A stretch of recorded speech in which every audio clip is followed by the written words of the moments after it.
Hey guys, Coach Jason, hope you're all doing well. Hope you don't mind the sunglasses, but it is very, very sunny out. It's also like 10 degrees with a wind chill of like -2. So I'm wrapped up pretty good.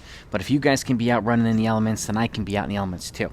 So with that, I want to follow up on a video I put out the other day about a very important thing to do, which is running the day before and the day after a race or a hard workout. And if you haven't seen that, it's in the description down below. If this is your first time to this channel, welcome to the channel. If you're a coach or a runner and you want a lot of good running content, do not leave without subscribing to this channel, okay? And always hit the bell icon and always take a look down below in the description as well for recent videos. And I've got 200 plus videos out already, and I also am speaking from 20 plus years experience as a former competitive runner and a coach for the last 2 decades as well. So I hope you find the value. I hope you find the content valuable. And I have everything, training from middle distance races all the way up to the marathon, fully detailed stuff. So with that, I want to talk about five things that runners absolutely need to know, okay? Coaches as well, obviously, but runners must need to know. Number one is more is not always better, okay? And I'll repeat that again, more is not always better. You know, sometimes you join a club or something like that, and you have some people that are ahead of you, and you know you're running 30 miles a week and they're running 60, and you're wondering, should I bump up to 60 and blah blah blah. Well, this is where, you know, basing things on your current fitness and what you've been doing recently is important. So just because you're doing more does not mean you're getting more done, okay? Running more when you're not ready for it can risk injury. Running faster when you're not ready for it can risk injury. So everything should be done on a gradual basis, okay? And it's very, very important to preserve your health and to prevent you from getting sick, or even both, okay? So doing more, you have to give your body a chance to adapt, whether you're adding more volume, whether you're adding more intensity, whatever it is, and even going back down, when you're decreasing and getting ready for a race, the body needs time to adapt one way or another. So keep that in mind. Running more is not always better, okay? Number two, kind of on the same note, is training at the appropriate pace ranges, meaning going faster is not always better. You have to be ready for that as well. So you could be, you know, training for a sub 4 hour marathon, but the people are, you know, in your group are training for sub 340 or sub 330, and you might be trying to hang on for dear life with them, saying, maybe I could do this. And in some cases, some people might be able to do it, but more often than not, again, risks injury and illness. So what I always encourage people to do is set a time trial after you've done a base level of training and of a mile. Test yourself at a mile, or test yourself at something a little bit longer like the 5K or 2 mile, and it'll help you establish your current fitness. And this is after 6 or 8 weeks of base running. And then what it'll do is it'll help you set the appropriate pace ranges for everything, so that you're not running over your head at the current time. And it goes back to adaptation too, so you're giving your body a chance to adapt. And a race or a time trial will let you know how ready you are to increase training paces. So again, faster is not always better. Let your body tell you, or performance tell you, when you're ready to increase, okay? And that goes the same for other people who are maybe hanging on for dear life to run with you. So that's where it's really, really, really important. This is where you can really, really make a difference, okay? Number 3, make sure that protein is an important part of your post-run or post-workout recovery plan. Refueling is important, okay? 30 to 40 minutes after a run or a workout or even a race, it's important to put something in your body.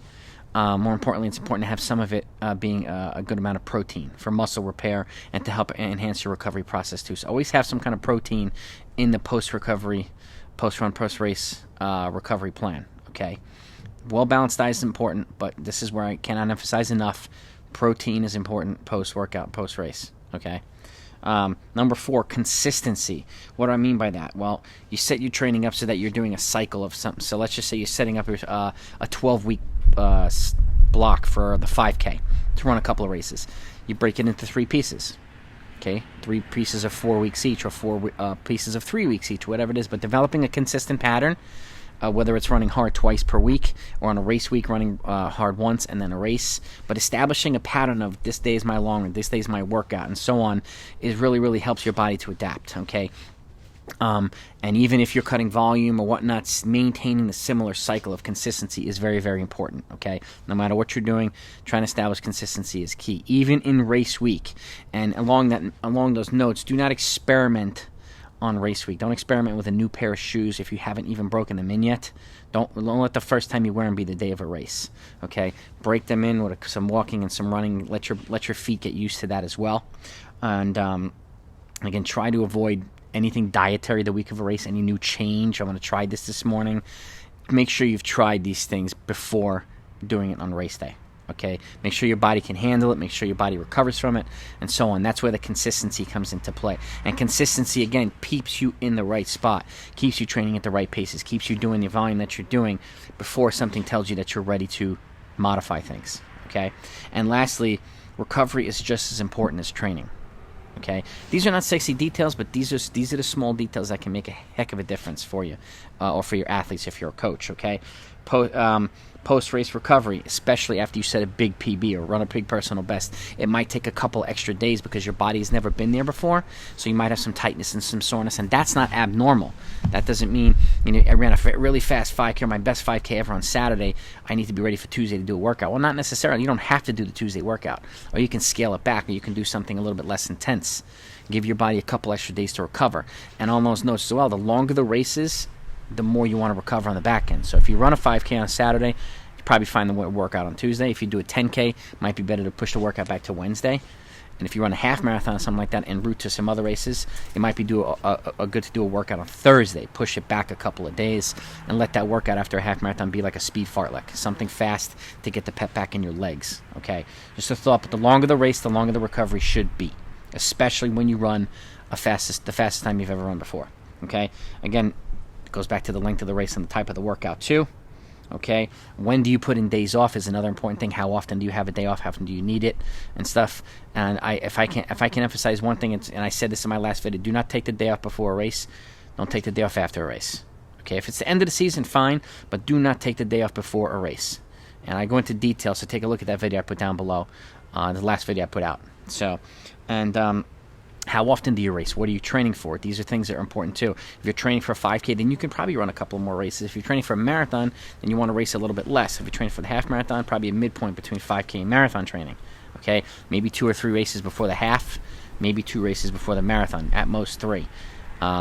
Just a thought. 5K is a little bit different. You can run some longer races, you can run some shorter races.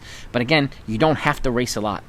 Okay, but definitely I encourage folks to run at least 1 or 2 races prior to the goal race so that you're at least in racing mode.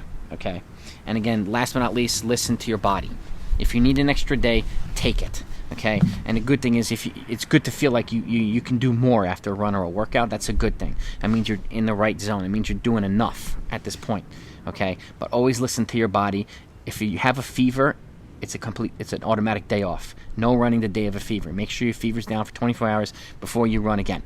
Okay, so I hope you found this helpful. If you did, hit that like button and make sure you hit that subscribe button so you don't miss a bunch of stuff, because I'm going to go through a series next. 3 workouts for a sub 4-hour marathon, and I'm going to break it up into early season workouts, mid-season, late season, 3 each. And then I'm going to go to sub 3:30, sub 3 hours, and sub 2:30. You're not going to want to miss those, so you know what to do. Have a great weekend, guys. Talk to you next time.